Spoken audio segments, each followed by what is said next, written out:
नमस्कार भैया। नमस्कार नमस्कार। कान छेद वाली भैया ना छेदवाना भी हम लोग गाँव में एकदम खूबसूरत तरीका एकदम छेद देंगे। अरे नहीं छेदवाना है, ये सब नहीं छेदवाते, ये सब नहीं करवाते हैं। अरे सलमान खान शाहरुख खान सब मेरी से छेदवाता है, छेदवा लीजिए भैया। जय सब उसको छेदेगा, हम लोग नहीं छेदवाते हैं भैया।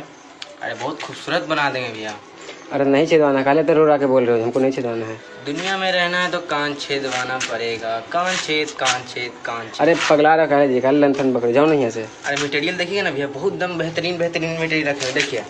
अरे का करना बोल रहे हो, काची करना है, कान नहीं छेदवाना हमको। एकदम उंगली से कान छेद देंगे भैया। उंगली से? साला कौन छेदेगा उंगली से? हम छेद देंगे। ठीक है, तो छेद के दिखाओ तो। छेद देना? हाँ छेदो।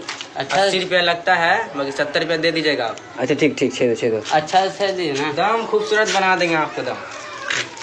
अरे ये को कर रहे हो जी, साला मेरा दोस्त इसी बह रहा है, साला आगे बहरा कर दिया। नोखिला बनाए है वाला। नोखिला बनाया है, जाके सब दूसरे को जाके छेदो, हम हमारे पास ना छेदो, कब बहरा है, साला बहरा हो जाएगा। और आपको भी छेद देंगे।